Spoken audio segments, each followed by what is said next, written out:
please, Mom, Dad, and anybody else that has their ear tuned in. Here I am in beautiful, vivacious Vietnam. I got this tape recorder from a good friend of mine who's up on the hill. Told me I could use it this afternoon, record a tape to send home. I don't know whether I ever finish it or not. There's something happening here, but what it is ain't exactly clear. There's a man with a gun over there, telling me I got to beware. I think it's time we stop. Children, what's that sound? Everybody look what's going down.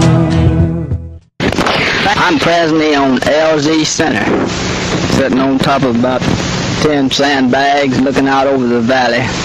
I can see 3 helicopters which were shot down the past couple of days, and a little action which Bravo Company had. The helicopters left LZ Center and flew to a hill about 3,000 meters from here and were shot at by a bunch of dinks. 3 of them were shot down, 2 more got hit bad. Bravo Company lost 7 guys out of 18 who got off the choppers on that hill, and 1 pilot was killed. 2 or 3 of the door gunners on the choppers were hit bad. After this little action, which as 2 of the birds landed, they landed on, had dinks in between them. After this little action, they managed to move down the hill a little ways, and they CA'd the rest of the company to another hill about 2,000 meters from there. They received a little far from this hill, but nobody was hurt. Then they managed to get back in and get those 18 people, bodies and all, back to LZ Center that night. After they got back here, they stayed on LZ Center that night and rejoined the rest of the company the next day. They swept through the valley, and apparently the dinks had moved out. I sure do hope so, because if they still get any action from them today or tomorrow, that'll be where we'll be heading when we leave the hill. We'll be leaving the hill possibly tomorrow, maybe, if our luck's good, the next day. Helicopters flying around in back of me. I don't think you'll be able to hear it over this recorder, however. We hadn't had too much action in the last week or so. Our company, we captured 2 the other day, and my platoon went out one day and killed an NBA medic. But as far as action, hadn't had too much since that last big operation where we lost all those guys over on Mortar Hill. I'm the platoon leader now. First platoon, we have about 23 men at the present time. Of course, they 1 or 2 going and coming at all times, so I'm usually running about 22 or 23 men. This last week, just before we came up on center, we've been out down in the flats working. We went through there and burned all the homes, destroyed everything. It's little wonder these kids is about 10, 12 years old. When they grow up, they surely will be VC after seeing what the GIs do to their homes and everything, because we just go through it and set them on fire and break up everything we can find around there. I believe I have some slides showing some of these homes before we burn them. Of course, they're nothing but little grass thrown up on bamboo poles. These bamboo poles are tied together with grass, and then they got grass weaved together and thrown up on top. Keeps the rain out, however. Some of them don't just have a top on them, don't have any sides, and then some of the fancy ones have sides. It's matted grass. Those slides I made, burning hooches, you can see about what they look like. Then I made a lot of hooches too. We get these orders from higher to go through and burn all this stuff. Of course, these people have been given the opportunity to move out of the area. Some of them move, but then they always come back. Most of these women, papasons, as we call them, that's their father. They call a papason. The little kids is called baby son. The old woman's called a mama son. Most of these papasons, which are not dead, are still operating in the area. Is the reason the old mama son wants to stay there. She probably comes back in sometimes at night or when not any GIs around.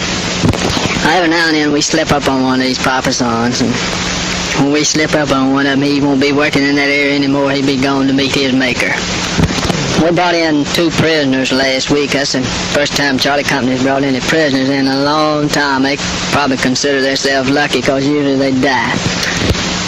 Of course, these prisoners we brought in another month, maybe 2 at the most, they'll be back out operating in this same area. All they do with these prisoners, they bring them in and try to get a little information out of them. Usually they say, turn to the South Vietnamese, their way, and they turn them loose and they go back, and next thing you know, we'll be done run onto them again. I think I mentioned it before in some of my letters, but a lot of these hills over here are terraced. They've been done for years and years. And in these valleys, I guess you call it terracing, it's the rice paddies. They have one paddy, and then there'll be one just a little below it, and then there'll be another just a little below that, and the water just runs on through these paddies, especially around these little small streams or something. They have that stream picks up and it's got it cut so it'll run through these paddies and furnish water for their rice. Now I see where Nixon's trying to draw another 35,000 out by the middle of December. I think he should send him 35,000 up here to give us a little hand. We sure do need it. If he's not going to pull them all out, he should send some more over here, look like, because I think he'd probably do more harm. He may be helping himself politically, but we definitely need more over here if we're going to do anything, because we're short as it is. As I sat up here in this hot sun, I look down and see that stream way down below. I'd sure like to be down in that cool stream right now. It'd be really nice. Of course, I did get to take a bath yesterday.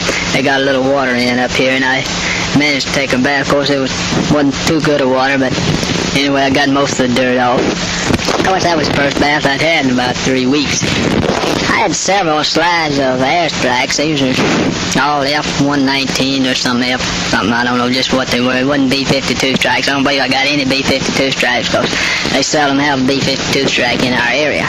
Most of them just little airstrikes. I don't know whether you can tell too much about them. I tried to get the flashes in some of them I just got the boiling smoke. They shoot out these white phosphorus rounds, which sets everything on fire around them. It burns off all these grass and trees, and you can come by a month later and you can't tell it was ever burned. It's already grown back up so thick you can't hardly get through it. The enemy always sets up in these thick woodlands around places where they can get water. They have some fabulous looking bunkers. You can drop mortar around right beside some of them. It wouldn't do any damage at all. They have these airstrikes come in and blow holes in the ground big as our house, and still don't scare them out because you got to drop the bomb near about right on top of them to do much good. They bring in 1,000-pounders and 2,000-pounders, but it don't help too much. It's hard to root them out of there when they get in there and get all set up because they got supplies and everything in there, and you can almost step on top of a bunker before you can see them. They have them so well camouflaged. Maybe the next time we leave this hill, I'll be able to get some pictures of some of these bunkers. We all time passing them. They got some fabulous holes in the ground. They have holes in the ground all over the place. Some of them have been here for years, ever since they were fighting the French. We call these holes DD holes. When in the Vietnamese language, when they run out of an area, that's called DDing, and so they just call them DD holes. Right up on center, we usually have 3 hot meals a day, and 2 platoons get to stay back on center, and 1 platoon has to go out on the S&D and just check around the area. We went out on ours this morning, just went out and fooled around a little, came back. Of course, we stayed out about 3 hours. Usually don't hit nothing much when we come off this hill. And this area, usually it's just a little further out than what we usually go on S&D here. When we're out all the time, we usually have set up night patrol, night longer really, and we stay there for the night. And the next morning we get up and 1 platoon will stay back and secure the perimeter, and the other 2 platoons will take off in light gear in the S&D. 1 platoon will go one way and the other will go the other way. Check around until about middle of the morning, set up somewhere maybe, and come back in. And then maybe we might move and set up in another place and stay there till it gets cool in the afternoon. Then we'll move out to another place and set up that night. It's just a continuing process. Sometimes we do stay 2 nights in one area.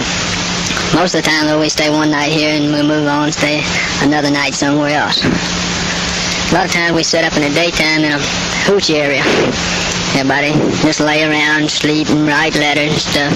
That's during the cool of the day. Of course, here lately, since our last big operation, we've been doing a lot of moving in the heat of the day.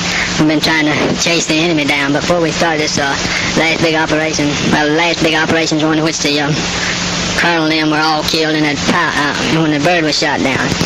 But before that action took place, we had it pretty easy because we never did run into nothing but a VC. But after that happened, we've been hitting a lot of NVA. But we'd always just set up in a hooch area and lay around, sleep, and write letters, and they'd bring in hot chow for us in noontime. We hadn't been getting too much hot chow here lately while in the field, maybe about 3 or 4 times a week.